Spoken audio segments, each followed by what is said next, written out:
my book journey. Today I'm going to have recommendations for my upcoming prompt for my Journey Through Time historical fiction reading challenge for the year. And for the month of April, I gave you this prompt up here, and that is At Sea. So the reason I did that was because a lot of times for historical fiction in the month of April, people like to read books that have to do with the Titanic, because that is the anniversary that the Titanic sank. And so a lot of people, not everyone of course, but that just comes up to me as a historical event. And then so I just wanted to broaden that up to encompass any book, historical fiction book, that takes place at sea. So that could be, of course, the Titanic, could be the Lusitania, it could be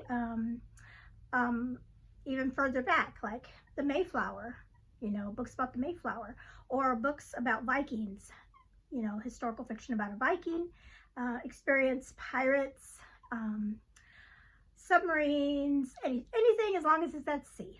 And so I thought that would be really great if we could all read a book set at sea during the month of April. I have quite a few on my shelves. Some of them I have read already, and a lot of them I have not. And I am still trying to think of which book I personally want to read for the month of April. I haven't decided yet. The closer I get to April, I will, you know, make up my mind about it. But there's several, like I said, several on my shelves that I have, and that have to do with that topic, and hopefully I'll be able to pick out a good one. Okay, so let's get started. Okay, so the first ones I'm going to talk about, I don't have them, but I have read them. And so the first one is a book that I read a long time ago when I first started reading full-time again, really. And that was a book that is set around the Titanic, and it's called The Girl Who Came Home by Hazel Gaynor. I'll put the picture up here. This one was really good. It is a story of a young woman coming from Ireland, if I can remember that right, Ireland, and her experience as she is on the Titanic, and then what happens to her. And then we also see, I believe, if I remember right, like I said, it's been a while since I read it, but I believe it's dual timeline, and we see her her granddaughter, maybe somebody in the future that's related to her, that hears her story, I believe. But it's really good. I really enjoyed it. It was my first book by Hazel Gaynor, and I really did enjoy her writing. Another book that I read that I don't have here is Set the Stars Alight, and I love this cover. And as you can see, there's a ship right there on the cover. This one is also a dual timeline, and it's kind of like a mystery in a way too. It's a historical fiction about a ship that disappeared, and then in the present timeline I think she is, I'm trying to remember, it's been a long time since I read this one too.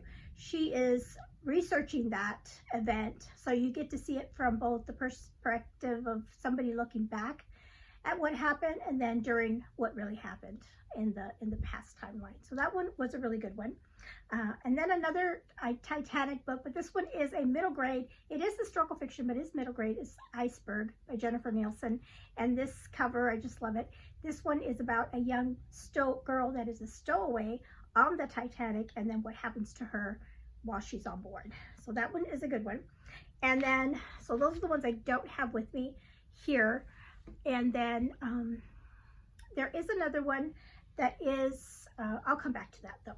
This book I have on my shelf, this one I did read, and it's called The Exiles. And this one is about a woman that is convicted in England and then is sent on a ship to Australia. And a lot of the book takes place on board the ship, and some pivotal things happen while she's on board that ship before she gets to Australia. This one is really a hard-hitting book. Some really, you know, devastating things that happened aboard ship before and aboard ship. But I really enjoyed the story of what happened to the individuals, because it's a story about more than just one woman. It's several women that deal with this situation. So that is Exiles by Christina Baker Klein.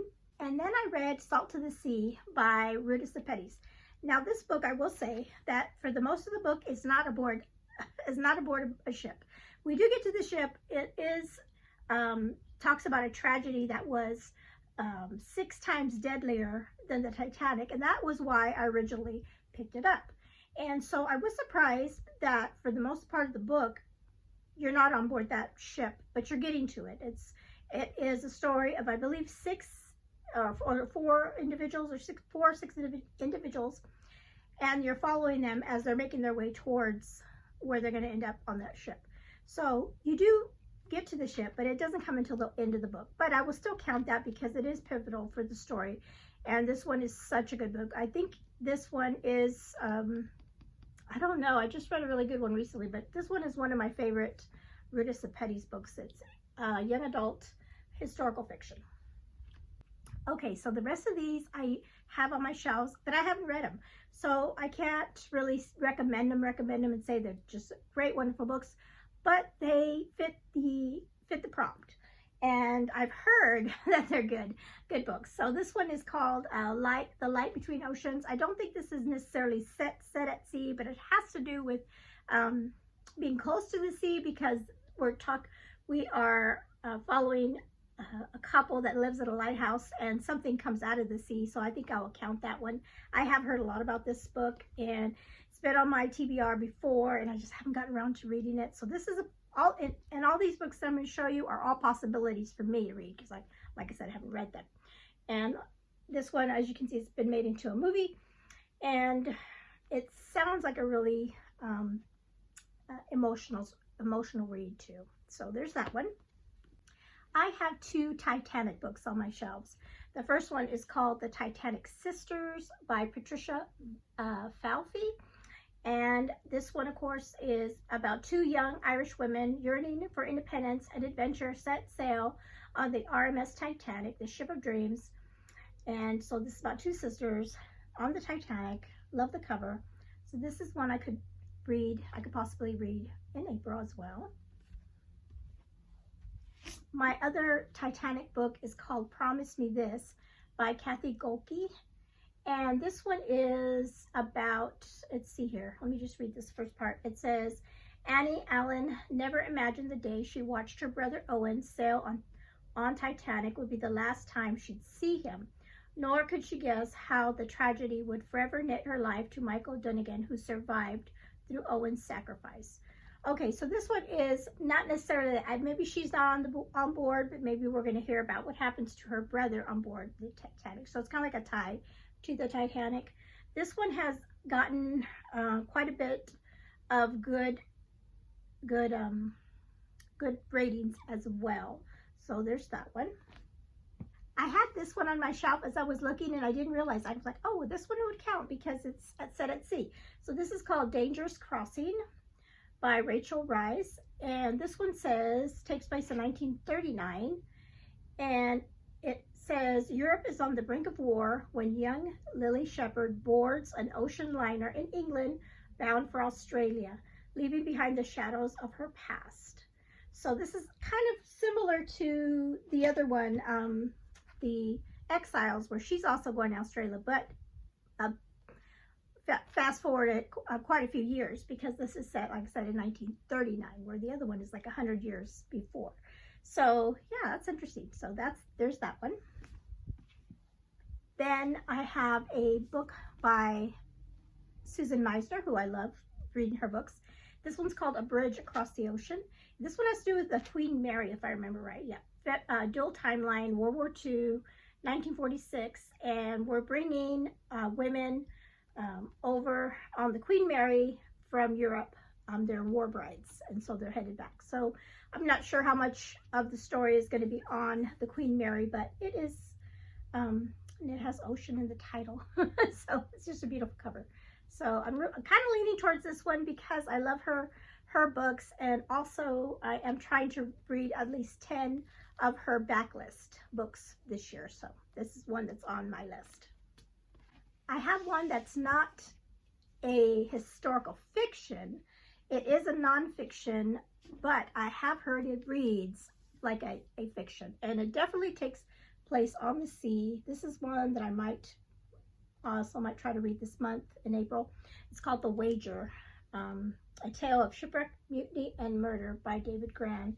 And I just love this cover. I have heard from multiple people that have read this book that have just really, I mean, it's really some things in here are really hard to read sometimes, but the story, like I said, it reads like a fiction book, not necessarily like you would read a nonfiction. And just, I love the inside cover of this book. So, oh, sorry. So if you have this one would count as well. Or if you like reading nonfiction, I'll count this one. It's definitely historical because of the what it's talking about, because it is based on a true story. It's set, it happened in 1742. So that'll be interesting to read about ship life way back in the 1700s. And then this last book I have is not mine. I have this, and I think I've mentioned this before, but I'll need to keep mentioning it again. I do have my Journey Through Time historical fiction reading challenge on Storygraph, and I'll link that below so you can follow that. And it's really wonderful because we have when you click on there, you can see all the different, for each prompt, all the different recommendations that people have put on there. And this one was one of I was looking through it, and this one was one that caught my eye. I'm like, oh, that sounds interesting. So somebody had put this book for this prompt down, and it's The Glass Ocean, and it's by 3 authors, Beatrix Williams, Lauren Willig, and Karen White. And I know these 3 authors write a lot of books together. So it's called The Glass Ocean, and I believe it has to do with the Lusitania, if I remember right. Yes. So the ship, them traveling on the Lusitania, and it's a dual timeline as well. And this one just sounds really interesting. So this is a library book, it's not mine, but you know, I'm really tempted to read this one. And I can read, and you can, like me, you can read more than one book. Historical fiction set at sea for the month of April. Okay, I'll be right back because I just remembered another one that I do have. I don't own it. I have it on ebook, but and I'll just put it up here. And I don't remember the title, but it has I can totally picture the cover because it has an iceberg on it. And I think this is another Titanic book, or it has to do with it has to do with the ship that saved the Titanic. I think the Carpathia, maybe. I'm thinking that's the one, but like I said, the book cover will be up here for you. I just forgot to write it down, but I'm remembering that I do have that one. So that's another one I have available to me because I have it on Kindle. Yes, I got it free on Kindle one time, and I thought, and I was like saving it because like, yeah, that would count for this month. Okay, so those are all the books that I have on my shelves or that I have read. So I only had 2, and then plus the other ones that I have read in the past. So I do have quite a few to choose from, but there's so many that you, like I said, you can go back further with. I hadn't even thought about that, the Mayflower. I do actually have one of the Mayflower. Well, maybe not. It's not quite, not quite. Yeah, I actually do. Hold on one second. Okay, sorry about that. But as I was just mentioning in the beginning that you could do, it doesn't have to be Titanic. It could be any boat on the sea. And I mentioned the Mayflower. I remembered, you know what? I read a book that had to do with the Mayflower. And so it's this one. It's The Honorable Imposter by Gilbert Morris. This one was so good. I read this last year, and I really loved it. It is a story of the Mayflower. And so that's set at sea, and it takes place, or it surrounds a family. Well, this is book 1 of the House of Winslow series. And yeah, that would totally count for this prompt as well. Okay, so now I'm done. Now I'm done. All right, so, oh, you know, yeah, I was going to say another one.